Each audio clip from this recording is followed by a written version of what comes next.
이제 열왕기상 14장부터는 북쪽과 남쪽을 번갈아 가면서 이제 역대 왕들에 대한 소개가 계속되고 있습니다. 그래서 여러 명이 나오는데 왕을 소개할 때 북쪽 왕 몇 년에 남쪽에 이런 왕이 되었고, 또 남쪽 왕 몇 년에 북쪽에 누가 왕이 되었고, 이런 식으로 소개를 계속하게 됩니다. 그리고 오늘은 이제 남왕국의 첫 번째 왕으로서 르호보암에 대한 이야기가 소개되고 있습니다. 르호보암이 왕이 되었다고 이야기하면서 어머니에 대한 소개가 나오고 있습니다. 어머니의 이름은 나아마요 암몬 사람이라는 것입니다. 어머니가 어떤 사람인지 르호보암 연대기, 오늘 본문의 첫 절과 마지막 절에 두 번 반복해서 나오고 있습니다. 21절에 한 번, 또 31절에 한 번. 어머니의 이름은 나아마요 암몬 사람이더라. 다윗의 어머니는 성경에 이름조차 나오지 않죠. 다윗의 어머니는 전혀 언급되지 않는데 르호보암의 어머니는 이름과 출신이 두 번이나 반복해서 르호보암 연대기의 맨 앞과 맨 마지막에 두 번이나 반복해서 기록이 됩니다. 그것은 그 어머니의 영향력이 르호보암에 대해서 매우 컸다는 이야기입니다. 원래 솔로몬은 애굽의 그 바로의 공주를 사랑했다고 기록이 되어 있습니다. 처음에 바로의 공주를 사랑했는데 진짜 그 자기 아들 중에서 왕위를 이을 사람은 어찌된 일인지 모르지만 암몬 여인 나아마의 아들 르호보암이 된 것입니다. 그런데 누구의 아들이 되는 것인가 하는 것이 중요한 것이 아니라 이방 여인의 아들이 자기의 뒤를 이어서 왕이 되었다는 것이죠. 이게 이때부터 나라가 또 파국으로 치닫는 계기가 되는 것입니다. 르호보암 시대 영적으로 얼마나 타락했는가를 보면 여러 산당과 우상과 아세라상을 세웠다고 이야기하고 또 남색하는 자도 있었다고 합니다. 여러 산당과 우상과 여러 우상들을 섬겼는데 그 우상들은 어디에서 왔을까요? 아마 암몬으로부터 들어온 우상들이 많이 있었을 것입니다. 왜냐하면 어머니가 암몬에서 이스라엘로 들어올 때 자기가 섬기던 신을 같이 갖고 들어왔을 것이기 때문입니다.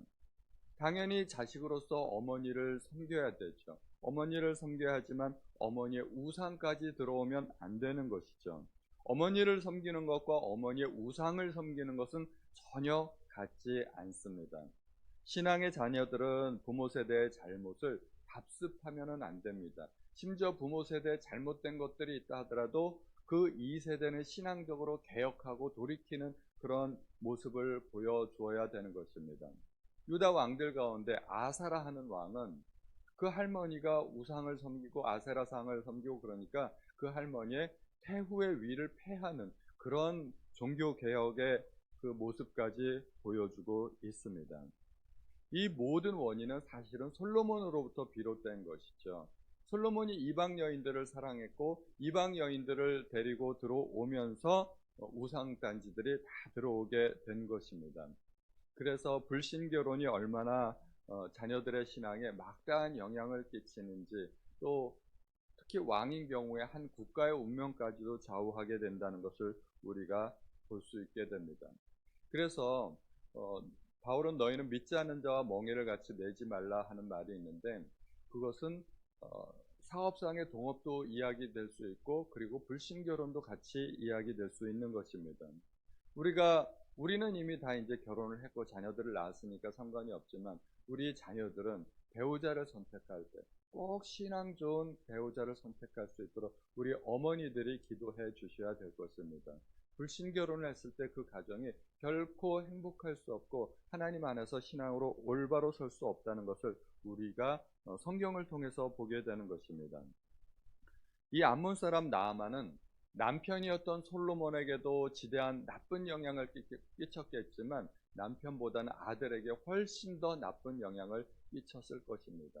어머니의 역할이 그만큼 더 중요하기 때문입니다.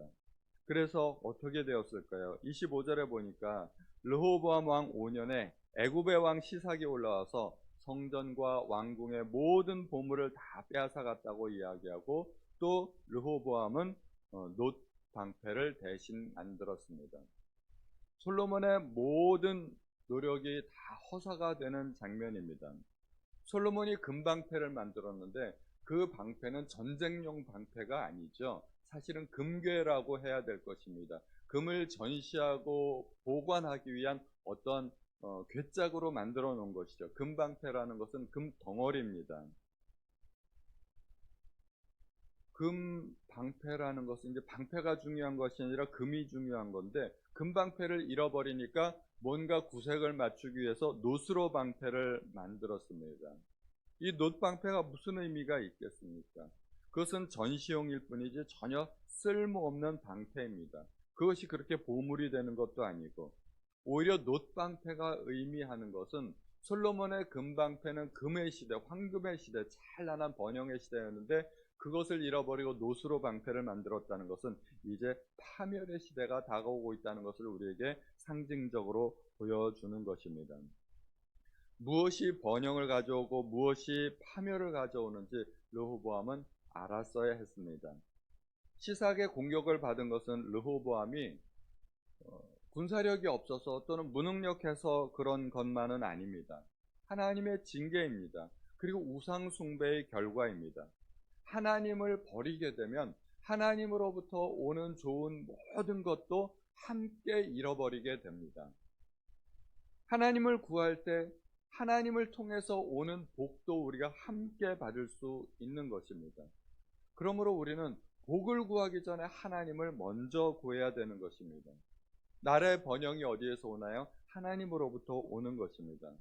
하나님을 버리고 복, 번영만을 구할 수 있을까요? 그게 안 된다는 것입니다. 하나님 자체가 복의 근원이시기 때문에 우리가 하나님을 구하면 복도 따라오고, 하나님을 버릴 때 복도 함께 버리게 된다는 것입니다. 그래서 기업들이 고객에게 얼마나 서비스를 잘합니까? 고객 만족, 고객 서비스, 뭐 각종 그 문구를 내세워서 고객들에게 우리는 최선을 다한다, 이런 모습들을 보여주고 있습니다. 당연히 상품 광고도 하지만 그런 기업 광고들을 통해서 우리는 좋은 기업입니다, 고객에게 최선을 다하는 기업입니다, 뭐 이런 것들을 보여줍니다. 왜 그런 기업 광고를 할까요? 고객으로부터 수익이 창출되기 때문입니다. 기업이 고객을 잃어버리잖아요. 그러면 그 기업은 망하는 겁니다. 고객으로부터 수익이 창출되기 때문에 고객을 무시하고 성공한 기업이 절대 없습니다. 그래서 고객에게 다들 최선을 다하기 위해서 아무리 작은 업소라 할지라도 뭐 커피 코너를 설치하기도 하고, 혼자서 셀프로 인터넷을 검색할 수 있도록 PC도 설치하고, 뭐 자동차 보험 같은 경우는 응급 서비스도 제공하고, 옛날 같으면 없었던 건데 이런 것들이 자꾸 생기지 않습니까? 리콜도 하고 정기 문자도 보내고 고객에게 최선을 다하고, 우리가 뭔가 AS를 받았을 때 또 전화가 옵니다. AS에 대해서 어떻게 생각하십니까? 만족하십니까? 불만족하십니까? 점수를 매겨주십시오. 뭐 이런 자꾸 질문을 하는 것은 고객에게 최선을 다하는 모습을 보이고 고객으로부터 점수를 얻고자 하는 것이죠. 왜요? 고객으로부터 수익이 창출되기 때문입니다. 하나님도 마찬가지입니다. 하나님이 우리의 고객이라고 하면 말이 좀 이상하지만, 그러나 하나님으로부터 모든 복이 오고 모든 번영이 온다고 생각하면 우리가 결코 하나님을 소홀히 할 수 없는 것입니다. 그래서 우리가 하나님을 떠나는 것이 죄고, 죄가 하나님과 우리 사이를 가로막는다면 이 죄를 얼마나 우리가 두려워해야 되는지 생각해야 되는 것입니다. 그래서 예레미야 5장 25절에 보면 너희 허물이 이러한 일들을 물리쳤고 너희 죄가 너희로부터 좋은 것을 막았느니라. 죄짓고 잘되기를 원한다면 그거는 모순이라는 것입니다. 죄짓고 잘될 수가 없다는 것입니다. 우리의 영적인 시각으로 보면 절대로 잘될 수가 없습니다.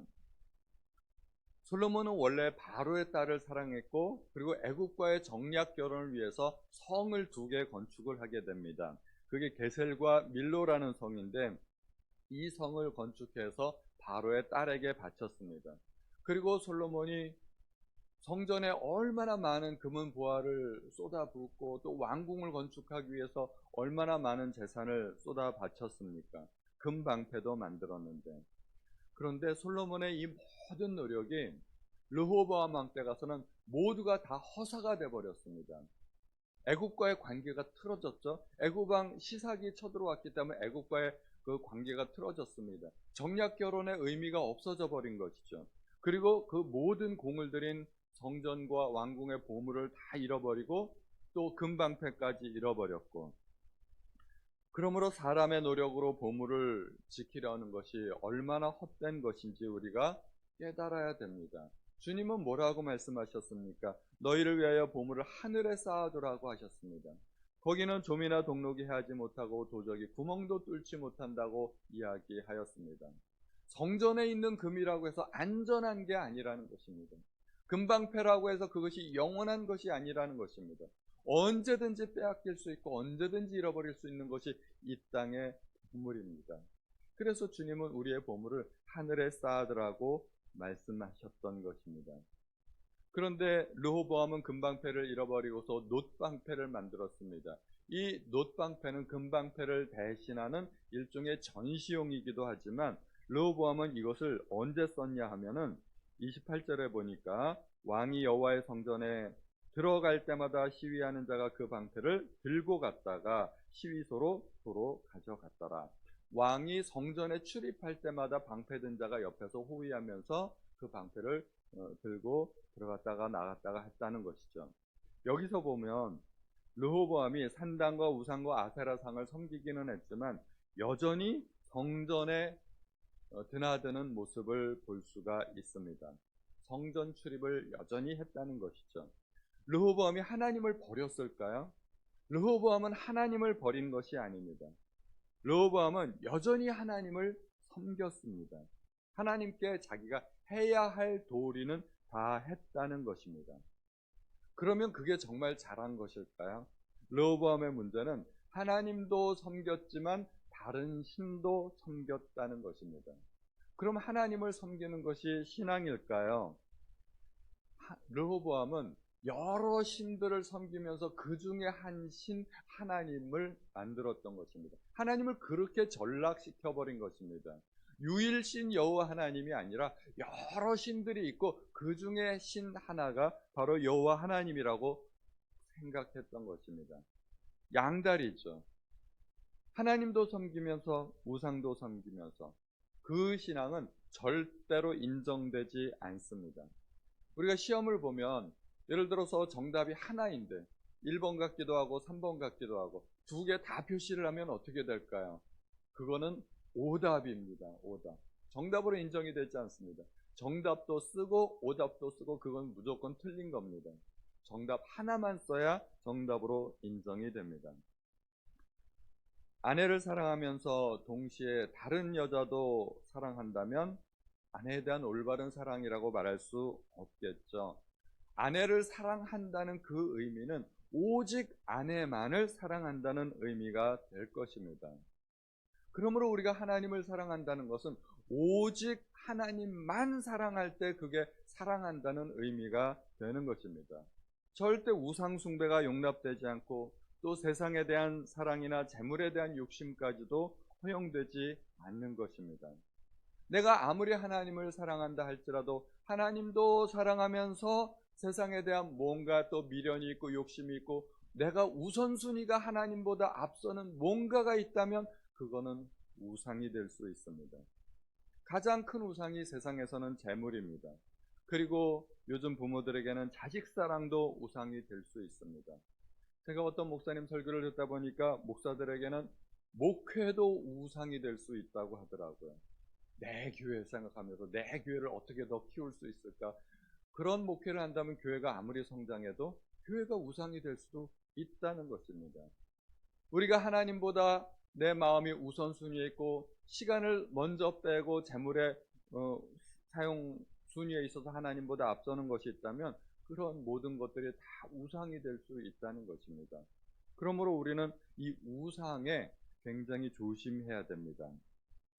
그리고 르호보암과 여로보암 사이에는 항상 전쟁이 있었다고 이야기합니다.